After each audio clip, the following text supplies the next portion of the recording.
और नबी फरमाते हैं सूमू तसाहू, रोजा रखो सेहतमंद हो जाओगे, रोजा रखो सेहतमंद हो जाओगे।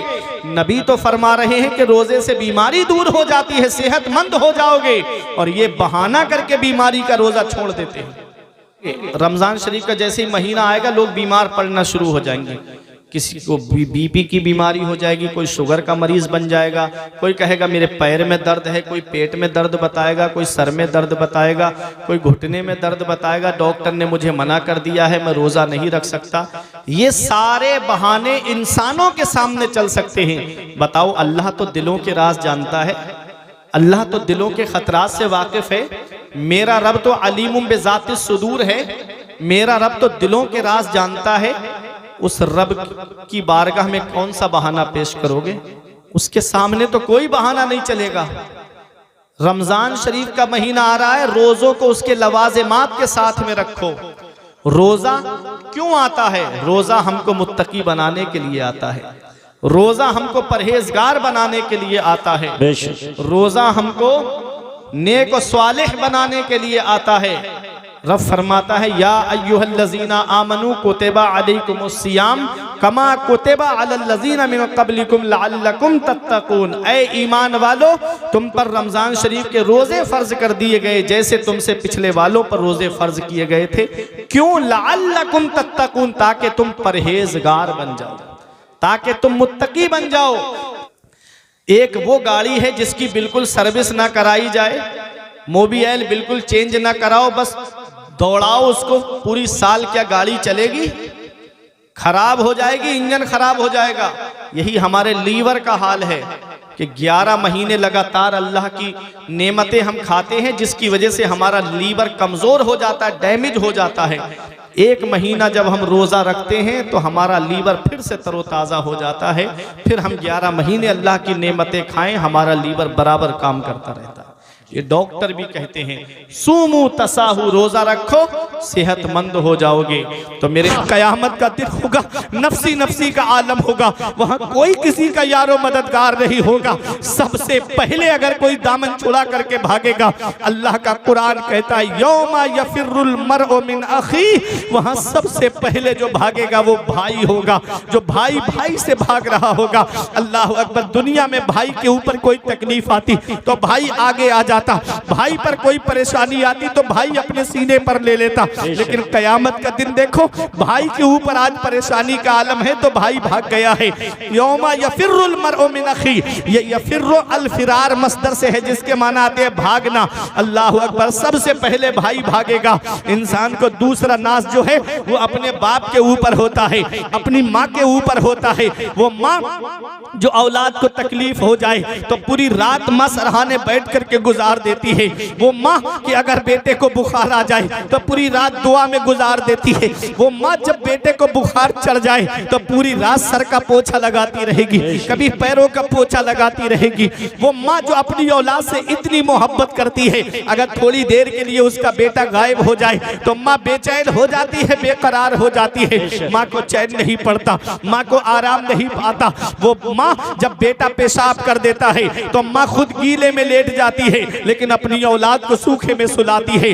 वो माँ जो अपनी औलाद को परेशानी नहीं आने देती। कयामत का दिन ऐसा होगा, अल्लाह का कुरान कहता है यौमा यफिरुल मरउ मिन अखी व उम्मिही व अबी। उस दिन तो माँ भी बेटे से भाग रही होगी, बेटा माँ से भाग रहा होगा। इंसान को बाप पे नाज होता है। वो बाप जो अपनी औलाद की खातिर, कोई दिल्ली कमाने जा रहा है, कोई मुंबई कमाने जा रहा है, कोई बेंगलोर कमाने जा रहा है, कोई 3-3 साल के लिए सऊदी कमाने के लिए जा रहा है, कोई कर्नाटक कमाने के लिए जा रहा है, कोई बेंगलोर कमाने के लिए जा रहा है। वो बाप देखो जाकर के मुरादाबाद में आप चौराहों पे, बस स्टैंड और रेलवे स्टेशन की तरफ जाकर देखो, रात में बेटा तो मोबाइल चला के सो रहा है, लेकिन कोई गलियों में रिक्शा चला रहा है, कोई 4 व्हीलर लेकर के खड़ा है, कोई बस लेकर के खड़ा है, कोई ट्रक चला रहा है।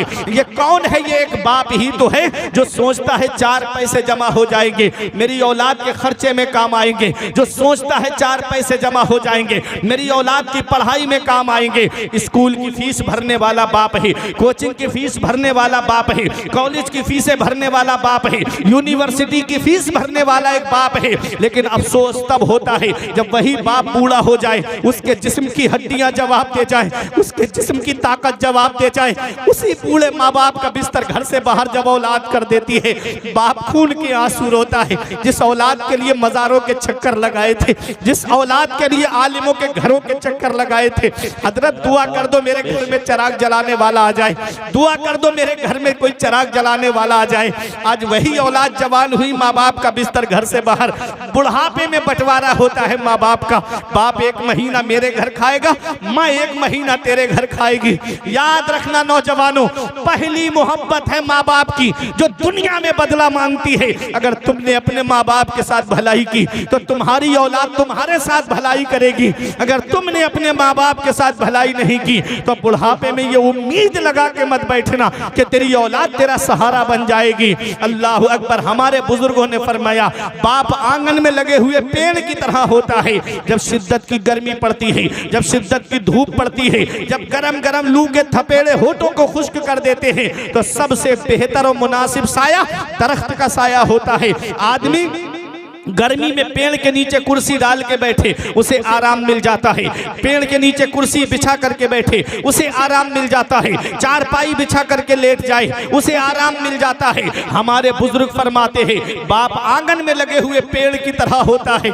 जिस दिन ये पेड़ आंगन से उखड़ गए, उस दिन धूप भी परेशान करेगी, गरम गरम लू के थपेड़े भी परेशान करेंगे। ऐसे माँ बाप के साये की नाकदरी न कर, ऐसे माँ बाप के साये की नाकदरी ना कर।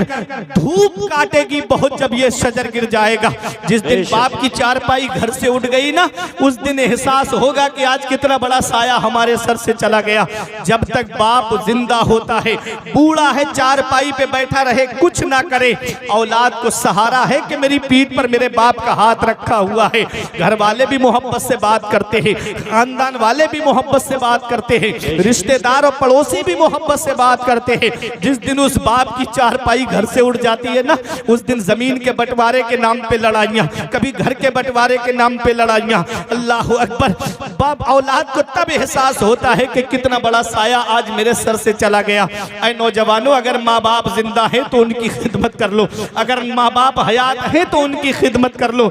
जिस दिन माँ बाप का साया सर से उठ गया, उस दिन पता चलेगा कि कितना बड़ा साया आज हमारे सर से चला गया है। इस वक्त के बारे में तो सोचा भी न था। बेटों से बुढ़ापे में हुई खत्म रसाई, घर बार तो बांट लिए शौक से फुरकान, हिस्से में किसी के मगर मां नहीं आई। वक्त ठुकरा देगा एक दिन मेरी सारी ये कुर्बानियां, दामने उम्मीद में फकत नाकामियां रह जाएंगी। शादियों के बाद तो बेटे अलग हो जाएंगे, बाप के हाथों में फकत बैसाखियां रह जाएंगी। बुढ़ापा क्या, जवानी क्या, ये बचपन बांट लेते हैं। न होकर दिल में गुंजाइश तो आंगन बांट लेते हैं। नहीं मंजूर हिस्से में किसी बेटे को अपनी माँ, मगर आपस में बूढ़ी माँ के कंगन बांट लेते हैं। क्या बात है। नारे तकबीर, नारे रिसालत, मसलके आला हजरत, उलमाए अहले सुन्नत, जश्न दस्तार बंदी, हजरत अल्लामा मुफ्ती फुरकान रजा मंजरी। सुभान अल्लाह, सुभान अल्लाह। बहुत ये माँ बाप हैं, ये माँ बाप हैं। उस दिन एहसास होता है जिस दिन नारे तकबीर, नारे रिसालत, मसलके आला हजरत, हजरत अल्लामा मौलाना जिक्रुल्लाह साहब क़िबला, हजरत अल्लामा मौलाना जिक्रुल्लाह मक्की साहब क़िबला, उलमाए अहले या रसूल अल्लाह सल्लल्लाहु ताला अलैहि वसल्लम। मोहब्बत से बोलिए सुभान अल्लाह, और बुलंद आवाज से कहिए सुभान अल्लाह। आका के वसीले से कभी तो नमाज से, आका के वसीले से कभी तो नमाज से, औलाद माने मांगी थी बंदा नवाज से। आका के वसीले से कभी तो नमाज से, औलाद माने मांगी थी बंदा नवाज से। अब्बा की आंख का जो चश्मा न ला सके, मैयत पे आ रहे हैं हवाई जहाज से। ये हाल है आज की औलाद का। अब्बा की आंख का जो चश्मा न ला सके, मैयत पे आ रहे हैं हवाई जहाज से। दिया था अब्बा ने जो एक झूमर बेच डाला था, दिया था अब्बा ने जो एक झूमर बेच डाला था। खुशी से अपने अरमानों का दफ्तर बेच डाला था। बुलंदी मिल गई तो भूल बैठे हैं वही बेटे, कभी जिनके लिए अम्मी ने जेवर बेच डाला था। बुलंदी मिल गई तो भूल बैठे हैं वही बेटे। अल्लाह या रसूल अल्लाह, जिंदाबाद जिंदाबाद। बुलंदी मिल गई तो भूल बैठे हैं वही बेटे, कभी जिनके लिए अम्मी ने जेवर बेच डाला था। तो इंसान किन रिश्तों पे नाज करता है? या तो अपने भाई पे नाज करता है। कयामत के दिन यौमा यफिरुल मरउ मिन अखी, कयामत के दिन भाई भाई से भाग रहा होगा। व उम्मिही व अबी, वहां तो माँ भी बेटे से भाग रही होगी और बेटा माँ से भाग रहा होगा, बाप बेटे से भाग रहा होगा, बेटा बाप से भाग रहा होगा। तीसरा रिश्ता है बीबी का। वो बीबी जिसकी खातिर आदमी बाहर कमाने जाता है, खेतों में मजदूरी करता है, 3-3 मंजिल पे सर पे ईंटें लेकर के चढ़ता है, शाम को अपनी बीबी के लिए ला करके खाने को सामान रखता है, बच्चों के लिए पैसे रखता है। कयामत के दिन ऐसा होगा, वह साहिबती ही व बनी, वहां तो बीबी भी शौहर से भाग रही होगी। शौहर भी काम नहीं आएगा, बीबी भी काम नहीं आएगी। आदमी नाज करता है अपनी औलाद पे कि मेरी औलाद तो मेरे काम आएगी, मेरी औलाद तो मेरा सहारा बनेगी। जो औलाद दुनिया में सहारा नहीं बन रही है माँ बाप का, वो आखिरत में सहारा कैसे बनेगी? बेशक। जिसने दुनिया में माँ बाप को छोड़ दिया, पेड़ गांव में रह गए और फल शहर में आ गए। जाड़ों में पुराना लिहाफ ओढ़ करके माँ बाप अल्लाह का शुक्र अदा करते हैं। हमारे कमरों में एसी चलता है, हमारे कमरों में जाड़ों में गर्म हीटर का इंतजाम है। माँ बाप है कि तीनों झोपड़ियों में रह करके अपनी जिंदगी गुजारते। क्या इस दिन के लिए माँ बाप औलाद को जवान करते हैं? क्या इस दिन के लिए माँ बाप औलाद को पालते हैं? हम कौन सा मुंह लेके अपने आका की बारगाह में जाएंगे? कौन सा चेहरा लेकर के अपने आका की बारगाह में जाएंगे? मेरे अजीजों, माँ बाप जिंदा हैं तो उनकी कदर कर लो। औलाद पे नाज है माँ बाप को। कयामत का दिन ऐसा होगा कि वहां तो बेटा भी बाप से भाग रहा होगा, वहां औलाद भी काम नहीं आएगी। वो लोग सोचे जो हराम काम करते हैं, हराम तरीके से पैसा कमाते हैं और कहते हैं मौलाना कब्र की कब्र में देखी जाएगी, आखिरत की आखिरत में देखी जाएगी। अरे वहां तो वो वक्त तो ऐसा वक्त है, वो दिन तो ऐसा दिन है कि जहां ना तो भाई काम आ रहा है, ना बाप काम आ रहा है, ना माँ काम आ रही है, ना बीबी काम आ रही है, ना औलाद काम आ रही है।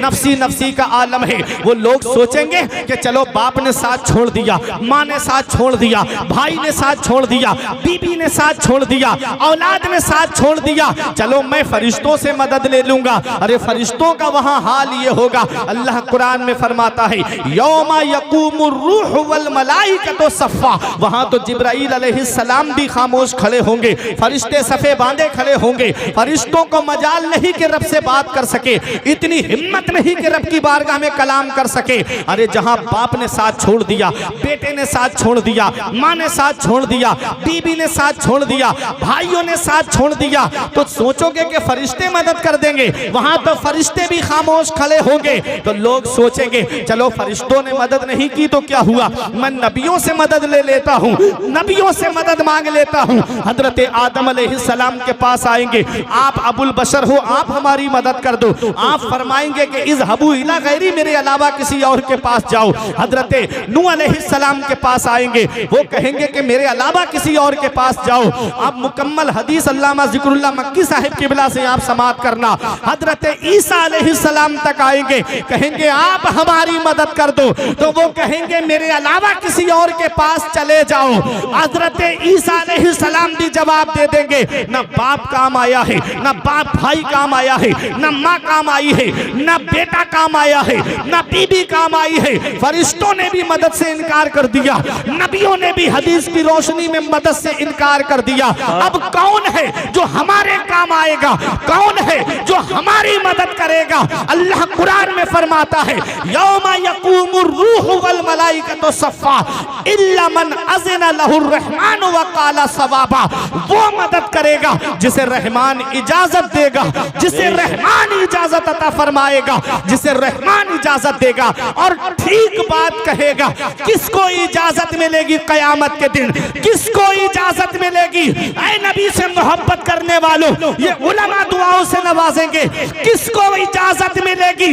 अल्लामा हसन फरमाते हैं फकत इतना सबब है इन इकादे बज़्म महशर का कि उनकी शान महबूबी दिखाई जाने वाली है। वाह वाह वाह, सुभान अल्लाह सुभान अल्लाह। शान महबूबी दिखाई जाने वाली है। सबने सफ़े महशर में ललकार दिया हमको, सबने सफ़े महशर में ललकार दिया हमको। ऐ बेकसों के आका अब तेरी दुहाई है। खलीलो नजी मसीहो सफ़ी सभी से कही कहीं भी बनी ये बेखबरी के खल्क फिरी कहाँ से कहाँ। तुम्हारे लिए जमीनो जमा, तुम्हारे लिए मकीनो मका, तुम्हारे लिए चुनीनो चुना, तुम्हारे लिए बने दो जहां, तुम्हारे लिए दहन में जुबा, तुम्हारे लिए बदन में हिज्जा, तुम्हारे लिए हम आए यहाँ, तुम्हारे लिए उठे भी वहां तुम्हारे। वाह वाह, नारे तकबीर, नारे रिसालत, मसलके आला हजरत, उलमाए अहले सुन्नत, जश्न दस्तार बंदी। कौन है, कौन है जो हमारे काम आएगा? कौन है जो हमारी मदद करेगा? अल्लाह अकबर। हम रो रहे थे, गुनाहों का बोझ है, गुनाहों का ढेर है। छोटे मोटे गुनाह नहीं, गुनाहों का ढेर है। खिरमने इसिया है, बाप ने साथ छोड़ दिया, माँ ने साथ छोड़ दिया, भाइयों ने साथ छोड़ दिया, बीबी ने साथ छोड़ दिया, औलाद ने साथ छोड़ दिया। अरे जब सगा भाई काम नहीं आया तो खलेरे ममेरे फुपेरे कहाँ से काम आएंगे? अरे जब सगों ने साथ छोड़ दिया तो ये कजिन कहाँ से काम आएंगे? ऐ लोगों, अपना रिश्ता नबी की बारगाह से मजबूत कर लो, अपना रिश्ता अपने आका की बारगाह से मजबूत कर लो। और जश्न दस्तार बंदी में आने वालों, अपने नबी से सच्ची मोहब्बत करो। जहां कोई किसी के काम नहीं आता है वहां मदीने वाले मुस्तफा अपने गुलामों के काम आते हैं, नबी अपने आशिकों के काम आते हैं। हम रो रहे थे, गुनाहों का बोझ है, गुनाहों का ढेर है, हमारी आंखों में आंसू थे। इतने में आवाज आएगी, अरे हुजूर तशरीफ ले आए। मोहब्बत से बोलो सुभान अल्लाह। आवाज आएगी, हुजूर आ गए, हुजूर आ गए। हम रो रहे थे, बाप ने साथ नहीं दिया, बेटे ने साथ नहीं दिया, भाइयों ने साथ नहीं दिया, माँ ने साथ नहीं दिया, बीबी ने साथ नहीं दिया। आंखों में आंसू थे, हम रो रहे थे। इतने में आवाज आती है, अरे हुजूर आ गए। हुजूर इस शान से तशरीफ लाए कि आला हजरत पुकार उठे, पेशे हक मुज़्दा शफाअत का सुनाते जाएंगे, पेशे हक मुज़्दा शफाअत का सुनाते जाएंगे। आप रोते जाएंगे, हमको हंसाते जाएंगे। वाह वाह, जिंदाबाद जिंदाबाद, सुभान। आप रोते जाएंगे, हमको हंसाते जाएंगे, पेशे हक मुज़्दा शफाअत का सुनाते जाएंगे। आप रोते जाएंगे, हमको हंसाते जाएंगे।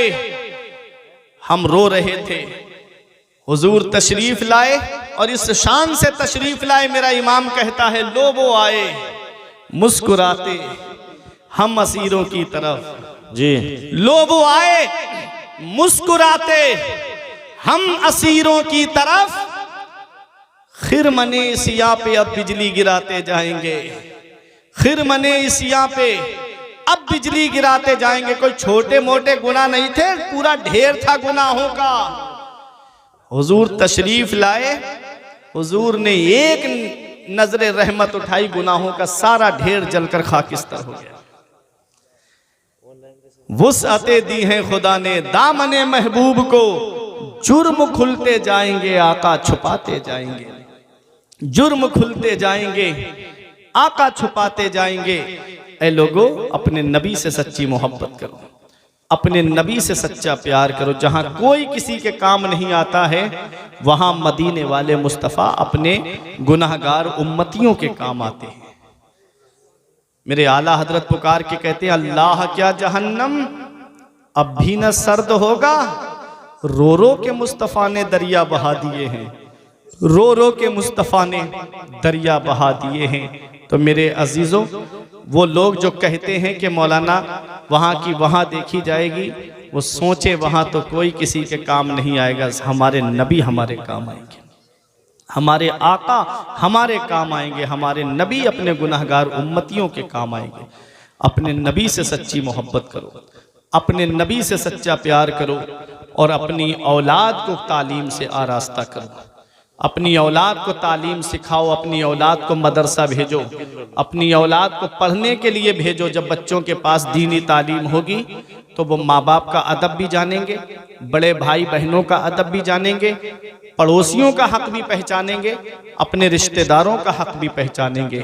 और सारी चीज़ें अदब से मिलती हैं, सारी चीज़ें अदब से मिलती हैं। अब आखिरी बात, मेरी तकरीर ख़त्म। सारी चीज़ अदब से मिलती है। देखो, अगर मुक्तदी अपने इमाम का अदब ना करे तो वो मुक्तदी कामिल मुक्तदी नहीं है। अगर शागिर्द अपने उस्ताद का अदब ना करे तो उस शागिर्द को इल्म तो हासिल हो सकता है, लेकिन बरकते इल्म, नूरे इल्म हासिल नहीं हो सकता। हर चीज अदब से है। इमाम आजम अबू हनीफा के शागिर्द हैं हजरत इमाम जुफर। वो इमाम जुफर, इनका मकान इमाम आजम के मकान से 16वीं गली में था।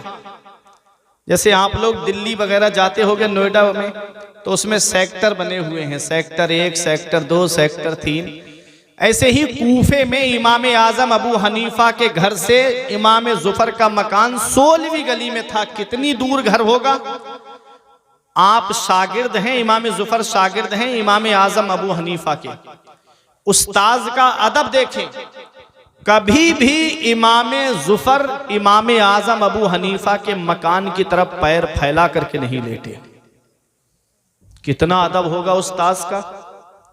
और इमाम आजम अबू हनीफा के उस्ताद हैं हजरत शेख हम्माद रहमतुल्लाह अलैह।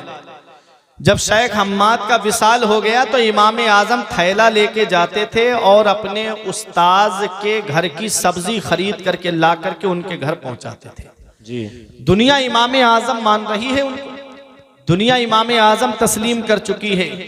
वो इमाम आजम जिन्होंने 30 साल तक रोजे रखे लगातार, वो इमाम आजम जिन्होंने हर रात में 30 साल ऐसे गुजारे हैं कि हर रात में एक कुरान शरीफ मुकम्मल तिलावत फरमाते थे।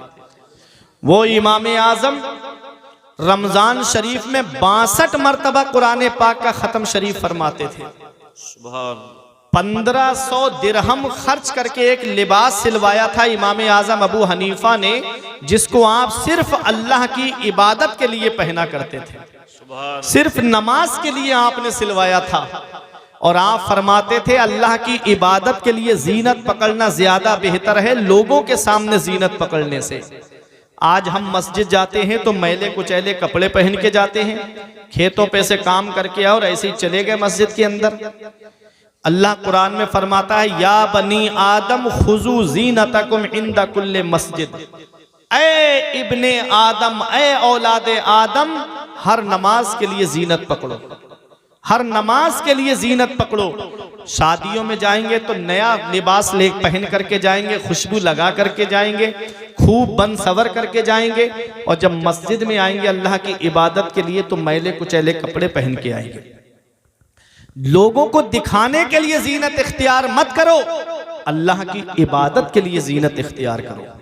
इमाम आजम अबू हनीफा ने 1500 दिरहम खर्च करके लिबास बनवाया सिर्फ अल्लाह की इबादत के लिए।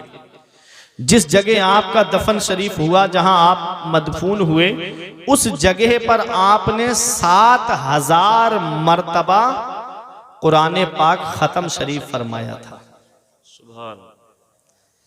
30 साल रोजे रखे, जब मुसलमानों की बस्तियों से गुजरो तो उनके बच्चे, छोटे छोटे बच्चे मोबाइल लेकर कोई पबजी खेल रहा है, कोई फ्री फायर खेल रहा है, कोई फेसबुक चला रहा है, कोई व्हाट्सएप चला रहा है, कोई इंस्टाग्राम पे गंदी तस्वीरें देखने में मस्त है, कोई आईपीएल देखने में मस्त है, कोई मैच देखने में मस्त है। ये हाल मुसलमानों के बच्चों का है। और गैर मुस्लिमों की बस्ती से गुजरो, उनके बच्चे पढ़ाई करते नजर आते हैं, उनके बच्चे किताबें लेकर के पढ़ते हुए नजर आते हैं। 1200 साल तक वो जलवे रहे मुसलमानों के। जब तक मुसलमान तालीम से जुड़ा रहा, मुसलमानों के जलवे रहे। जब तक मुसलमान एजुकेशन से जुड़ा रहा, मुसलमानों के जलवे रहे। जब तक मुसलमान शिक्षा से जुड़ा रहा, मुसलमानों के जलवे रहे। और जब से तालीम से हम दूर हो गए, गुलामी करते नजर आ रहे हैं। जब से हम एजुकेशन से दूर हो गए, तलबे चाटते हुए नजर आ रहे हैं। अब भी चाहते हो कि सरदारी का सेहरा तुम्हारे सर पे सजा दिया जाए तो तालीम हासिल करो। अब भी तुम फाइजुल मुराम होना चाहते हो तो तालीम हासिल करो। आओ मैं आपको बताता हुआ चलूं, पैगंबर इस्लाम ने तालीम को कैसे फरोग दिया है, कैसे आम फरमाया है। जब नबी ने ऐलान नबूवत फरमाया तो कितने लोग लिखना पढ़ना जानते थे? 17 लोग लिखना पढ़ना जानते थे। नबी ने मक्के से हिजरत फरमाई, मदीना शरीफ तशरीफ लाए। 23 साल की कलील मुद्दत में 40 साल की उम्र में ऐलान नबूवत फरमाया। 53 साल की उम्र में आपने मक्का छोड़ा, मदीना शरीफ पहुंचे। और मदीना शरीफ 10 साल मदीने वाले मुस्तफ़ा मदीना शरीफ में जलवा फरमा रहे। फिर दुनिया ज़ाहिरी से आप तशरीफ ले गए। टोटल 23 साल होते हैं। इस 23 साल में पैगंबर इस्लाम ने तालीम को ऐसा आम फरमाया कि 1.25 लाख सहाबाए किराम के पास में तालीम थी और उनके हाथ में कलम था। ये पैगंबर इस्लाम है। तालीम को कैसे मदीने वाले मुस्तफ़ा ने आगे बढ़ाया। हजरत अबू बकर सिद्दीक के दौर से लेके हजरत अली शेर खुदा के दौरे खिलाफत तक न मर्दों में कोई मर्द अनपढ़ था, न औरतों में कोई औरत अनपढ़ थी। जिसे देखो वो अपने वक्त का फकीह नजर आता था। ऐ लोगों, तालीम कितनी जरूरी है, एजुकेशन कितना जरूरी है। अपने जहन को करीब करना। ये छोटे छोटे बच्चे जा रहे हैं, इनकी तरफ मत देखना।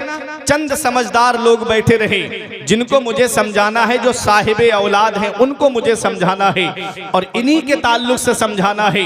क्या हजरत अब्दुल्ला इब्ने मसूद फरमाते हैं, मन अरादल इल्म फअलैहि बिल कुरान। जो इल्म हासिल करने का इरादा करे, जो तालीम का इरादा करे, जो एजुकेशन का इरादा करे, फअलैहि बिल कुरान, तो उसको चाहिए कि वो पहले कुरान की तालीम हासिल करे।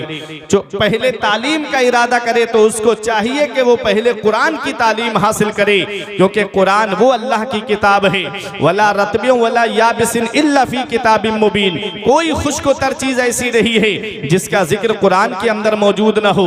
गैरों ने कुरान पे रिसर्च करके समंदर से मोती निकाल लिए, गैरों ने कुरान पर रिसर्च करके आसमान पे कमंदे डाली। आज हम कुरान की तालीम से दूर हो गए, आज हम कुरान की तालीम से दूर होते नजर आ रहे हैं। याद रखना, न संभलोगे तो मिट जाओगे हिंदी मुसलमानों। तुम्हारी दास्तां तक भी ना होगी दास्तानों में। कुरान वो अल्लाह की किताब है। अगर इसको करा यकराओ करअन व किरातन से मुश्तक माने तो इसके माना आते हैं ऐसी किताब जिसकी बार बार तिलावत की जाए, जिसकी तिलावत कभी बंद ना हो। दुनिया में कोई किताब इतनी नहीं पढ़ी जाती है जितना कुरान पढ़ा जाता है। आज और किताबों का हाल ये है कि एक बार उसको पढ़ोगे दोबारा पढ़ने का मन नहीं करेगा, एक बार उस किताब को सुनोगे तो दोबारा सुनने का मन नहीं करेगा। मगर वह मेरे कुरान तेरी अजमत का कोई जवाब नहीं है, तेरी शान का कोई जवाब नहीं है। कुरान की जब जब तिलावत होती है एक अलग ही लुत्फ आता है। 5 वक्त की नमाज में हम कुरान पढ़ते हैं और 3 वक्त की नमाज में हम कुरान की तिलावत को समाप्त करते हैं। और अपने जहन को करीब करिएगा, कुरान कितना पढ़ा जाता है। पूरी दुनिया के अंदर कोई भी लम्हा, कोई भी वक्त ऐसा नहीं है जहां अजान ना होती हो और जहां नमाज ना होती हो। जहां नमाज होती है वहां कुरान पढ़ा जाता है। पता चला कि 24 घंटे में कोई लम्हा ऐसा नहीं है जहां पर कुरान की तिलावत ना होती। क्या बात है। नारे तकबीर, नारे रिसालत, मसलके आला हजरत, उलमाए अहले सुन्नत, जश्न दस्तार बंदी हजरत अल्लामा मुफ्ती फुरकान रजा मंजरी। सुभान अल्लाह, सुभान अल्लाह। ये कुरान है, बेशक। इसी कुरान को क़रा यक़रअ करनन से मुश्तक माने तो इसके माना आते हैं मिलाने वाली। तो मतलब होगा कुरान वो अल्लाह की किताब है, जब बंदा कुरान की तिलावत करता है तो ये कुरान बंदे को मौला से मिला देता है। मौला अली शेर खुदा फरमाते हैं, जब मेरा दिल चाहता है कि मैं अपने रब से बातें करूं तो मैं नमाज पढ़ने लगता हूं, और जब मेरा दिल चाहता है मेरा रब मुझसे बातें करे तो मैं कुरान पढ़ने लगता हूं। कुरान अल्लाह का कलाम है, कुरान अल्लाह का कलाम है। कुरान वो अल्लाह की किताब है जिसमें हर चीज का बयान मौजूद है, जिसमें हर चीज का जिक्र मौजूद है। हीरे कुरान के अंदर मौजूद हैं, मोती कुरान के अंदर मौजूद हैं, सदफ कुरान के अंदर मौजूद हैं, गौहर कुरान के अंदर मौजूद हैं। और जिस मरीज को दुनिया के डॉक्टरों ने इलाज कर दिया हो उसकी शिफा भी कुरान के अंदर मौजूद है। बशर्त के इतना इल्म होना चाहिए, इतनी सलाहियत होनी चाहिए, इतनी काबिलियत होनी चाहिए कि कुरान के अंदर से वो चीजें निकाल सके।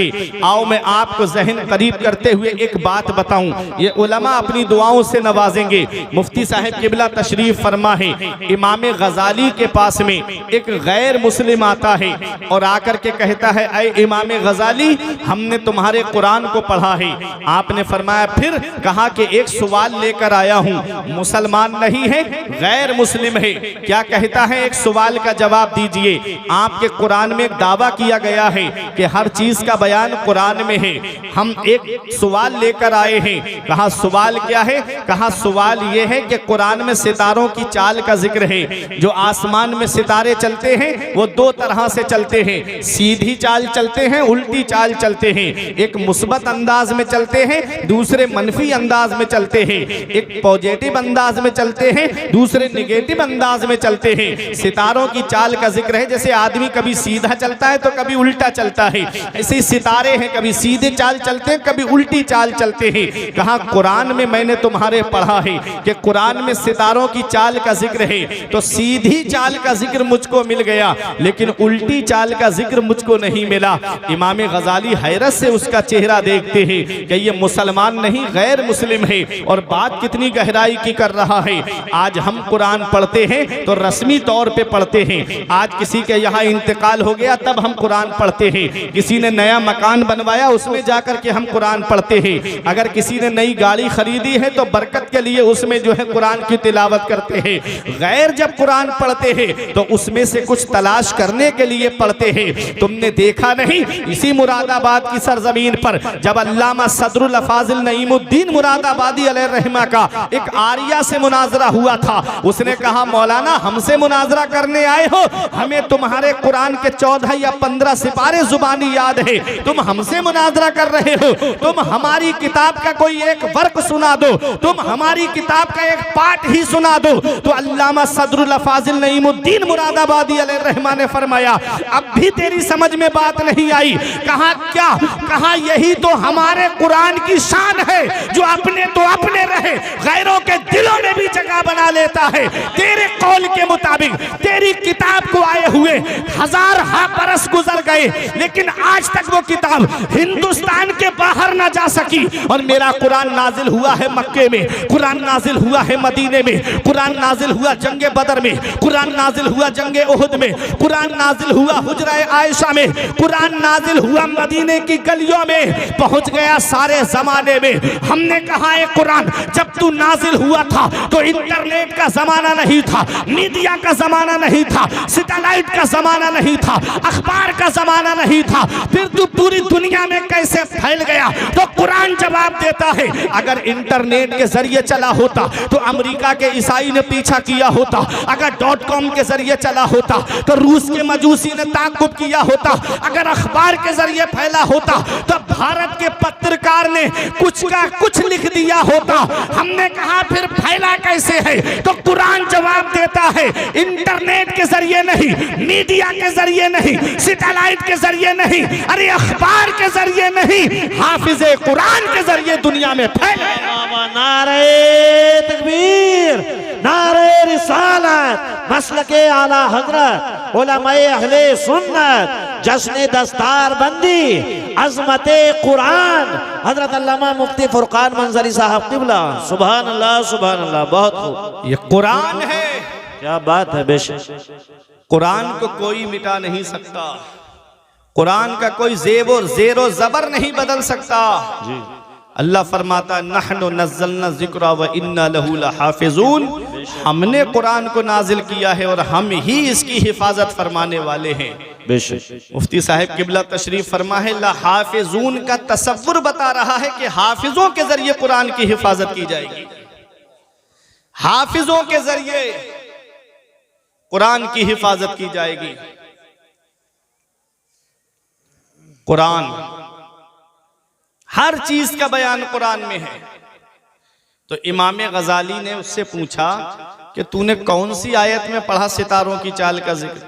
बोला सूरह यासीन शरीफ पढ़ी मैंने, उसमें था कुल्लुन फी फलकिन यस्बहून, हर चीज आसमान में तैर रही है, हर चीज आसमान में तैर रही है, इस आयत में मैंने पढ़ा। तो इमाम गजाली मुस्कुरा के फरमाते हैं थोड़ा और गौर कर लेता तो सितारों की उल्टी चाल का भी जिक्र मिल जाता। वाह वाह वाह। उसने कहा जहां तक मेरी अक्ल ने काम किया मैंने वहां तक पढ़ा, अब इसके आगे आप बताइए। तो इमाम गजाली फरमाते कौन सी आयत में? तवज्जो देना। कुल्लुन फी फलक, कुल्लुन फी फलक, कुल्लुन में पहला हर्फ काफ है, दूसरा हर्फ लाम है, मिला के हुआ कुल। फी में पहला हर्फ फा है, दूसरा हर्फ या है, मिला के हुआ फी, कुल्लुन फी। फलक में पहला हर्फ फा है, दूसरा हर्फ लाम है, तीसरा हर्फ काफ है, मिला के हुआ फलक। कुल्लुन फी फलक। अब इसको उल्टा करके देखिए, फलक में आखिरी हर्फ काफ है और बीच वाला हर्फ लाम है, मिला के हुआ कुल। अब फलक का बचा फा और इधर फी का या, मिला के हो गया फी, कुल्लुन फी। अब इधर फी का फा है और उधर लफ्ज़े कुल है, और कुल में पहला हर्फ काफ है और आखिरी हर्फ लाम है, इधर फी है। अब इसको उल्टा करेंगे तो होता है फलक। सीधी तरफ से पढ़ोगे तब भी कुल्लुन फी फलक है, और उल्टी तरफ से पढ़ोगे तब भी कुल्लुन फी फलक है। इमाम गजाली फरमाते हैं सीधी तरफ से पढ़ोगे तो सितारों की सीधी चाल का जिक्र मौजूद है, और उल्टी तरफ से पढ़ोगे तो सितारों की उल्टी चाल का जिक्र मौजूद है। वाह वाह वाह। सुभान अल्लाह सुभान अल्लाह। जिंदाबाद जिंदाबाद। क्या हमारा कुरान है, हर चीज का बयान कुरान के अंदर है, हर चीज का जिक्र कुरान के अंदर मौजूद है। अब और जहन को करीब करो, 1969 में 1969 में 3 लोग चांद पर गए थे। कितने? 3 लोग। आपको मेरी बातें समझ में आ रही है? 3 लोग चांद पर गए थे। नील आर्मस्ट्रॉन्ग, बुज कॉलिंस और एडन। नामों में शायबा हो सकता है मुझको, ठीक, गूगल पे सर्च कर लेना कल जाके, आज नहीं। 3 लोग गए थे चांद पर। अमेरिका ने कहा हमारी तहकीक है, जापान बोला ये हमारी तहकीक है।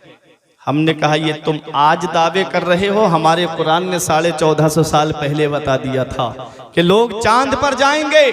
कुरान ने यह भी बता दिया था कि 3 लोग जाएंगे।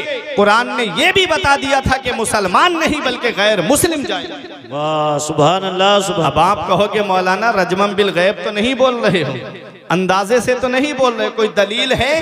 तो सुनो अल्लाह का कुरान। रब फरमाता है वल कमर इज़्ज़त तसक लतरकबुन्ना तबकन अन तबक फमा लहुम ला युमिनून। रब फरमाता है माहे कामिल की कसम, चांद की कसम, तुम जरूर जरूर जाओगे स्टेप बाई स्टेप, जीना ब जीना, दर्जा ब दर्जा।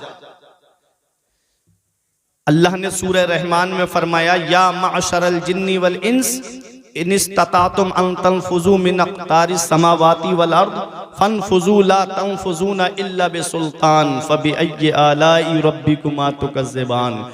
ऐ जिन और इंसानों के गिरोह, अगर तुम आसमान के किनारों से गुजरना चाहो तो गुजर जाओ, जहां जाना चाहते हो वहां चले जाओ, जहां जाओगे वहां अल्लाह की बादशाहत पाओगे। वहां अल्लाह की बादशाहत पाओगे। पता चला इंसान आसमान के किनारों से गुजरेगा, और गुजरे 3 लोग चांद पर गए, अंतरिक्ष में किस पर सवार होकर गए? देखो, लत्तर का बुन्ना, ये लत्तर का बुन्ना जो अर्रुकूब मस्दर से है। अर्रुकूब मस्दर के माना आते हैं किसी चीज पर सवार होके जाना। अर्रुकूब मस्दर के माना है किसी चीज पर सवार होकर जाना। किस पर सवार होकर गए? मिशन अपोलो 11 पे सवार होकर के गए। मिशन अपोलो 11 पर सवार होकर के गए। अब यहां पहुंच के एक बात और मैं आपको बता दूं, ये सबसे पहला हवाई जहाज किसने बनाया? एक मुसलमान ने बनाया। सबसे पहला कागज किसने बनाया? एक मुसलमान ने बनाया। सबसे पहली घड़ी किसने बनाई? एक मुसलमान ने बनाई। वो जलवे रहे हैं मुसलमानों के जब तक मुसलमान तालीम याफ्ता था। आज हम तालीम से दूर हो गए, आज हम एजुकेशन से दूर हो गए। मस्जिद कुर्तुबा जिसके अंदर बैठ करके वो अजीम मुहक्किक जिन्होंने तहकीक करके वो कारहाय नुमाया अंजाम दिए कि आज उनका नाम बदल करके अमेरिका और जापान जिस पे फख्र महसूस कर रहे हैं, आज हमारे मुहक्किकों का नाम बदल दिया गया। ये लाइट का तसव्वुर सबसे पहले एक मुस्लिम साइंसदान ने पेश किया है। हम अपनी तहकीकात को भूल गए। सबसे पहला हवाई जहाज हजरत अब्बास बिन फरनास ने बनाया। परिंदे का तसव्वुर लेके कुरान पढ़ा, कुरान पढ़ने के बाद परिंदे का तसव्वुर लिया। जो परिंदा फिजा में उड़ता है उसको फिजा में जो मेंटेन करके रखती है वो उसकी पूंछ है। किसी परिंदे की, कबूतर वगैरह की पूंछ उखेड़ देना, वो सीधा नहीं उड़ पाएगा, इधर उधर गिरता हुआ उड़ेगा। और पूंछ होती है तो बराबर उड़ता है। बगैर पूंछ का हवाई जहाज बनाया, उड़ा, लेकिन लैंडिंग के वक्त क्रैश हो गया। तो जहन तो हमारा है ना, सोच तो हमारी है ना। तो हजरत अब्बास बिन फरनास ने सबसे पहला हवाई जहाज बनाया। सबसे पहला कागज एक मुसलमान ने बनाया। सबसे पहला कागज हजरत यूसुफ बिन अम्र ने बनाया। पहले कागज बनता था रुई से, आज कागज बनता है दरख्त से, पेड़ से। दरख्त को काटा जाता है, बारीक मशीन में डाल के बारीक पीसा जाता है, केमिकल लगाया जाता है, उससे कागज तैयार होता है। और जब कागज तैयार हो जाता है तो उस पे लिखा है, अलग अलग साइज में काट करके उस पे किताबें छपती हैं। कोई किताब जो है वो इंग्लिश मीडियम की है, ABCD है, किसी पे छोटा आ बड़ा आ लिखा है। अब उस किताब को पढ़ने के बाद बच्चा आगे जाता है, फिर और ऊपर जाता है। कोई डॉक्टर बनता है, कोई इंजीनियर बनता है, कोई प्रोफेसर बनता है, कोई मास्टर बनता है। अब किताब को अलमारी में रख दिया गया। मैं कुरान की अजमत दिखाना चाहता हूं। किताब अलमारी में रखी है। जो बना है डॉक्टर इंजीनियर वो AC रूम में बैठा है, आईफोन चला रहा है, फॉर्च्यूनर कार से घूम रहा है, आगे पीछे नौकर हैं। बाप ने क्या किया? उन किताबों को उठाया और भंगार वाले के हाथ बेच दिया। भंगार वाले ने उन किताबों को ले जा करके किसी दुकानदार के हाथ बेच दिया। अब दुकानदार ने अपने साइज में काटा, किसी ने जलेबी रख करके बेची, किसी ने समोसा रख के बेचा, किसी ने ब्रेड पकोड़ा रख करके बेचा, किसी ने पकोड़ी रख करके बेची। अब आदमी ने जलेबी खाई, समोसा खाया, पकोड़ी खाई, उसके बाद कागज को जेब में नहीं रखता है, उसे वहीं फेंक देता है। उस कागज को वहीं फेंक दिया गया, वो नाली में पड़ा है। जिसने डॉक्टर बनाया वो नाली में पड़ा है और बनने वाला AC रूम में बैठा है। बनने वाला कार से घूम रहा है, जिसने बनाया वो नाली में पड़ा है।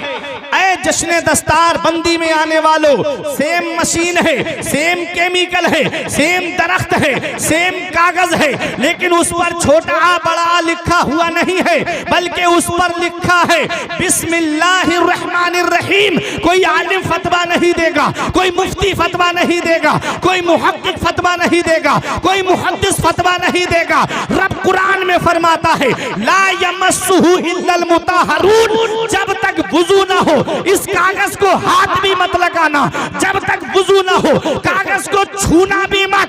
मैंने कहा एक कागज तू नाली में पड़ा हुआ है, एक कागज वो है जिसे बगैर वुजू के छूने का भी हुक्म नहीं है। तो कागज जवाब देता है, अरे कागज को मत देख बल्कि उस पर लिखा हुआ देख। अरे जब कागज पर कुरान लिख जाए तो कागज अजमत वाला हो जाता है। तो जिन हाफिजों के सीने में कुरान के 30 पारे, उन हाफिजों के सीने का आलम क्या हो। नारे तकबीर, नारे रिसालत, मसलके आला हजरत, उलमाए अहले सुन्नत, जश्ने दस्तार बंदी हजरत अल्लामा मुफ्ती फुरकान रजा मंजरी। सुभान अल्लाह, सुभान अल्लाह। कागज पर कुरान लिख जाए तो कागज अजमत वाला हो जाता है।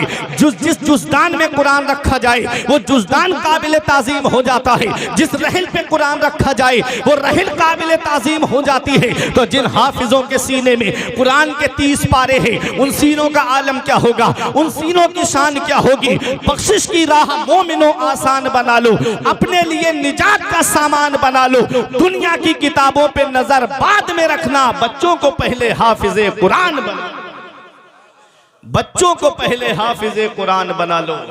तो ये कुरान है, कुरान हर चीज का बयान कुरान में है, हर चीज का जिक्र कुरान के अंदर मौजूद है।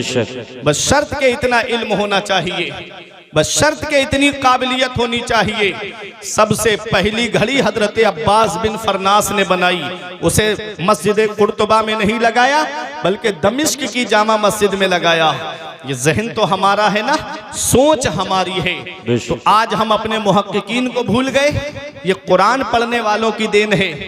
1200 साल तक वो जलवे रहे कि दुनिया नजर नहीं मिलाती थी तुमसे, लेकिन तुम भाग गए यूनिवर्सिटी की तरफ, तुम भाग गए कॉलेज की तरफ। मैं किसी यूनिवर्सिटी या कॉलेज का कोई मुखालिफ नहीं हूं, लेकिन मुझे डर लगता है प्यारे कि अगर मदरसे में तालीम हासिल नहीं की, किसी उस्ताद के सामने जानू अदब तय नहीं किया, इन मुफ्तियान किराम के सामने आकर के शागिर्दी का शरफ हासिल नहीं किया, तो मुझे डर लगता है कि कहीं कोई तस्लीमा नसरीन ना बन जाए, कहीं कोई सलमान रुश्दी ना बन जाए।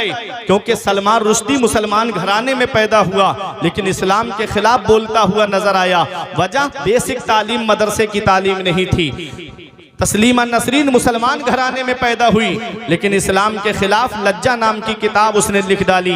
ऐ मेरे अजीजों, मैं आपको बताता हुआ चलूं, ये कॉलेज के प्रोडक्ट हैं, और अगर मैं आपको मदरसे का प्रोडक्ट बता दूं तो तुम्हारा ईमान ताजा हो जाएगा। मदरसे का प्रोडक्ट देखना है तो हजरत अबू बकर सिद्दीक को देखो, मदरसे का प्रोडक्ट देखना है तो हजरत उमर फारूक आजम को देखो, हजरत उस्मान गनी को देखो, बाबुल इल्म मौला अली शेर खुदा को देखो। मदरसे का प्रोडक्ट देखना है तो हसनैन करीमैन को देखो, मदरसे का प्रोडक्ट देखना है तो इमाम आजम अबू हनीफा को देखो, मदरसे का प्रोडक्ट देखना है तो बगदाद के गौसे आजम को देखो, मदरसे का प्रोडक्ट देखना है तो अजमेर के गरीब नवाज को देखो, अरे कलियर के चांद को देखो, बरेली के इमाम अहमद रजा खान को देखो। बेशक, सुभान अल्लाह, सुभान मदरसे अल्लाह। का प्रोडक्ट है। एक प्रोफेसर साहब मुझे मिले, बोले मौलाना मेरी समझ से मदरसे बंद कर देने चाहिए। जब गैर कहते हैं तो इतनी तकलीफ नहीं होती है, जब अपने कहते हैं तो तकलीफ होती है। आज जिन मदरसों को हिकारत की निगाह से देखा जाता है ना, याद रखना जिस दिन ये मदरसे बंद हो गए उस दिन मुसल्ले पे खड़े होने के लिए इमाम तक नसीब नहीं होगा।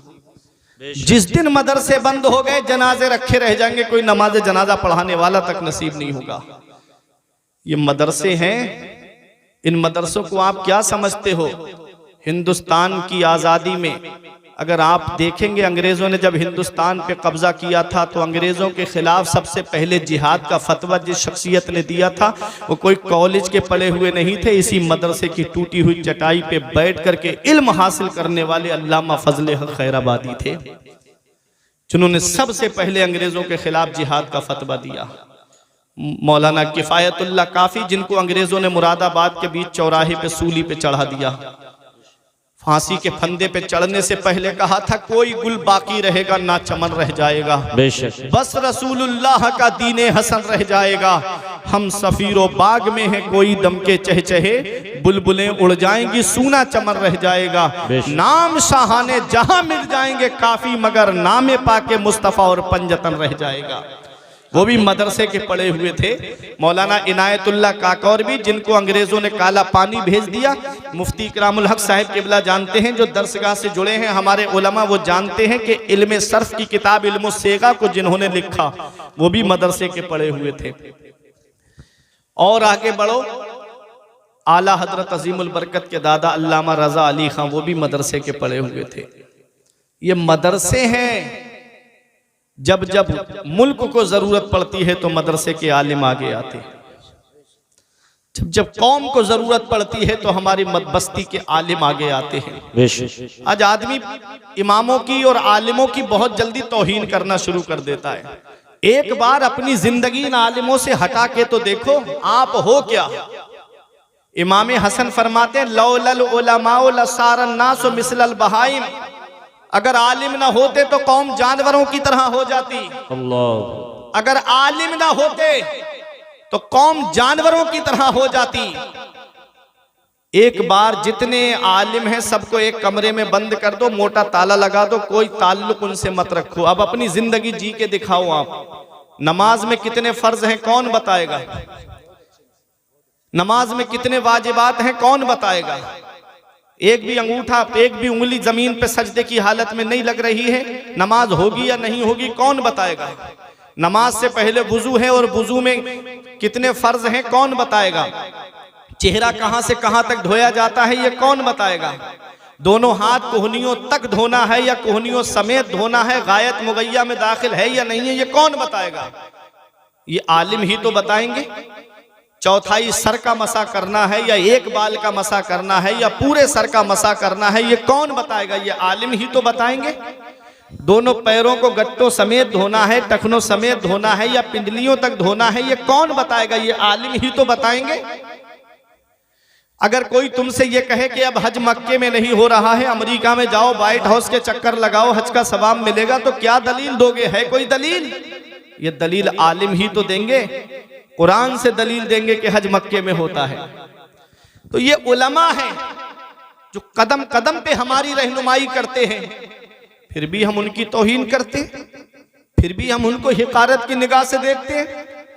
अफसोस होता है, एक जगह इमाम साहब का हिसाब कर दिया गया। मुफ्ती साहब सिर्फ रात में उन्होंने बेचारों ने पानी गर्म होने वाली चटकनी नहीं खोली, ऐसे ही सो गए, फजर में पानी ठंडा रह गया। आए और आकर के वो खुराफात फैलाई कि इमाम साहब लापरवाह हो गए, इमाम साहब की छुट्टी करो, इमाम साहब ने पानी गर्म नहीं किया। इमाम इस काम के लिए होता है? इमाम झाड़ू लगाने के लिए है? इमाम तुम्हारे लिए पानी गर्म करने के लिए है? अल्लाह अकबर, इमाम सरदार होता है। अरे तुम ले जा करके दो इमाम को गर्म पानी। सरदार है। अल इमाम जामिन, मिशकात शरीफ में इमाम जामिन है, क़यामत के दिन तुम्हारी नमाजों की गवाही भी दे, जमानत भी दे और दुनिया में तुम्हारी खुराफातों का भी सामना करे। अल्लाह अकबर। अपने इमामों को अपना सरदार समझो। इमाम साहब एक महीने में अपने घर चले जाएं एक दिन के लिए तो लोग खुराफात करना शुरू कर देते हैं कि इमाम साहब छुट्टियां बहुत मार रहे हैं। मैं तुमको अपने घर लेके चल रहा हूं, तुम में जो सबसे ज्यादा फ्री आदमी हो वो मेरे साथ मेरे घर चले, 15,000 तनख्वाह दूंगा, कुछ नहीं करना है, सिर्फ नमाज पढ़ना है 5 टाइम की और तस्बीह लेके बैठ जाना है, कुछ नहीं करवाना है मुझे तुमसे कोई काम। तुम कहोगे मौलाना मुझे घर की याद आ रही है, बच्चों की याद आ रही है, मुझे बीबी की याद आ रही है, मुझे अपने माँ बाप की याद आ रही है। एक हफ्ता रुकना मुश्किल हो जाएगा। एक इमाम से पूछो जो 5-5 महीने 6-6 महीने तक तुम्हारे यहां पर इमामत के फराइज अंजाम दे रहा है और 1-2 दिन के लिए चला गया तो खुराफात करना शुरू कर दी। क्या इमाम के बीबी बच्चे नहीं है? क्या इमाम की औलाद नहीं है? 5-5 हजार, 6-6 हजार, 7 हजार, 8 हजार, 10 हजार रुपए की तनख्वाह पे वो 24 घंटे तुम्हारे यहां पर रहते हैं। आज 50 हजार की तनख्वाह पाने वालों को मैंने रोते हुए देखा कि मौलाना घर के खर्चे पूरे नहीं होते। कर्ज महीने जो तनख्वाह मिलती है, सैलरी मिलती है, महीना आने से पहले इतना कर्जा हो जाता है कि सैलरी उसी में चली जाती है। बच्चों की पढ़ाई का खर्च है, लाइट का खर्च है, पानी का खर्च है, गैस का खर्च है, खाने पीने की अशिया का खर्च है। अपने घर के बारे में आप सोच रहे हो 50,000 में गुजारा नहीं हो पा रहा है। कभी इमामों के बारे में भी सोचा आपने कि वो 10-12 हजार में कैसे घर का गुजारा करते होंगे?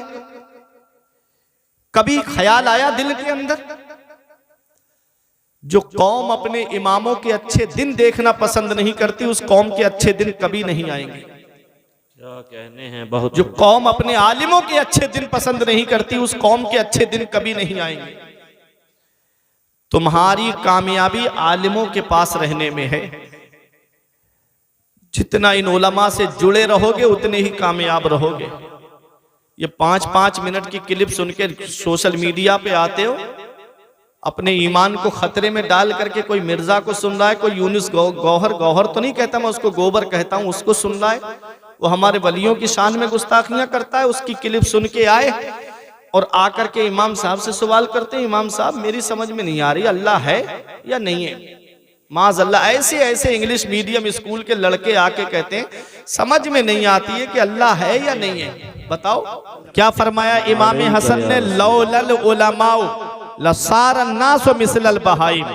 अगर आलिम ना होते तो कौम जानवरों की तरह हो जाती।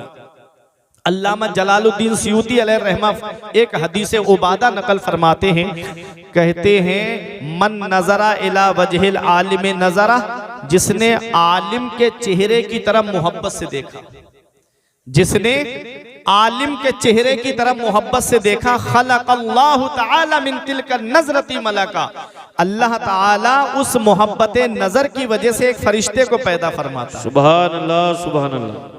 यस्तग़फिरु लहू इला यौमिल क़यामा, जो आलिम के चेहरे की तरफ मोहब्बत से देखने वाले के लिए कयामत तक बख्शिश और मग़फ़िरत की दुआ करता रहता है।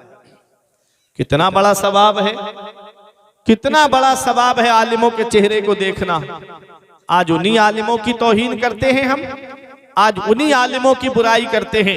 मैंने ऐसे लोगों को भी देखा कि जो मस्जिद में नमाज पढ़ेंगे और बाहर आकर उसी इमाम की बुराई करते हुए नजर आते हैं, जिसके पीछे नियत बांध के खड़े हुए, ईमान लाने के बाद सबसे अहम इबादत नमाज है, सबसे अहम इबादत करके आए हैं, और फिर जिसके पीछे जिसको जमानत देकर आए अपनी नमाजों की, जिसको जामिन बना करके आए अपनी नमाजों का, उसी इमाम की हम बुराई करते हुए नजर आते हैं।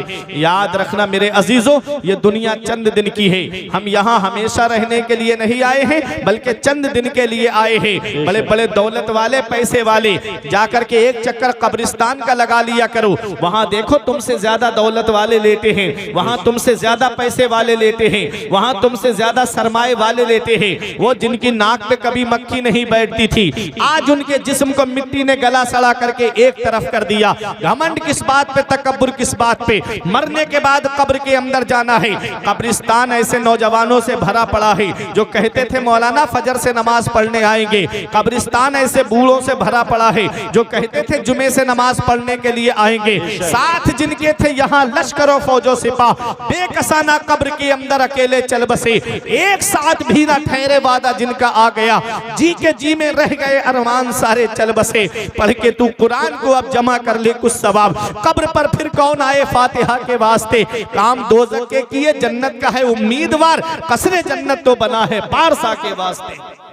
आज हम अपनी कब्र को भूल गए, आज हम अपनी आखिरत को भूल गए। आज कहो किसी से भाई कब्र के बारे में सोच ले, ये दुनिया में हरामकारी करना बंद कर दे, ये शराब नोशी बंद कर दे, ये जिनाकारी बंद कर दे, ये लोगों को सताना बंद कर दे, तो कहता है मौलाना वहां की वहां देखी जाएगी। अल्लाह अकबर, ये उलमा तशरीफ फरमा है। अगर किसी से कहो ये सूद का काम मत कर, ये सूद का काम वो काम है जिसके लिए मदीने वाले मुस्तफा फरमाते हैं कि सूद का एक ढेला खाना अपनी माँ के साथ 36 बार जिना करने से बदतर है।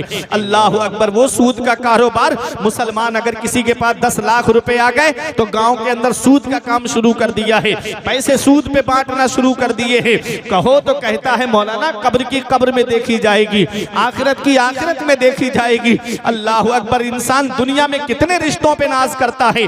5 रिश्तों पे नाज करता है दुनिया में इंसान। या तो उसे अपने बाप के ऊपर नाज होता है, या माँ के ऊपर नाज होता है, या बीबी पे नाज होता है, या औलाद पे नाज होता है, या अपने भाइयों पे नाज होता है। लेकिन आओ मैं आपको कुरान की रोशनी में बताता हुआ चलूं, वो इंसान जिसके 5 भाई है, सीना तान के गली में चलता है। हम 5 भाई हैं, किसी की हिम्मत नहीं हमसे आंखें मिला सके। हम 5 भाई हैं, किसी की मजाल नहीं कि वो हमसे आंख मिला के बात कर सके। अगर 5 भाई हो, 5 जवान हो, तो सीना तान के गलियों में चलता है कि हम 5 भाई हैं, किसी की हिम्मत नहीं कि हमसे आकर के मुकाबला कर सके। आओ जरा कयामत का दिन देखो, आदमी कहता है वहां की वहां देखी जाएगी। बताया जाए कि वहां सूरज सवा नेज़े पर होगा, जमीन तांबे की होगी, इंसान पसीने में शराबोर होगा, तो इंसान कहता है वहां की वहां देखी जाएगी। अल्लाह अकबर। वो जो दुनियादार है, मैं उनकी बात कर रहा हूं, जिनके दिल में खुदा का खौफ नहीं, जिनके दिल में रसूलुल्लाह की सच्ची मोहब्बत नहीं, जिनके दिल में अल्लाह के अजाब का खौफ नहीं, जिनके दिल में अजाब कब्र का खौफ नहीं, जिनके दिल में जहन्नम के अजाब का खौफ नहीं, मैं उनकी बात कर रहा हूं।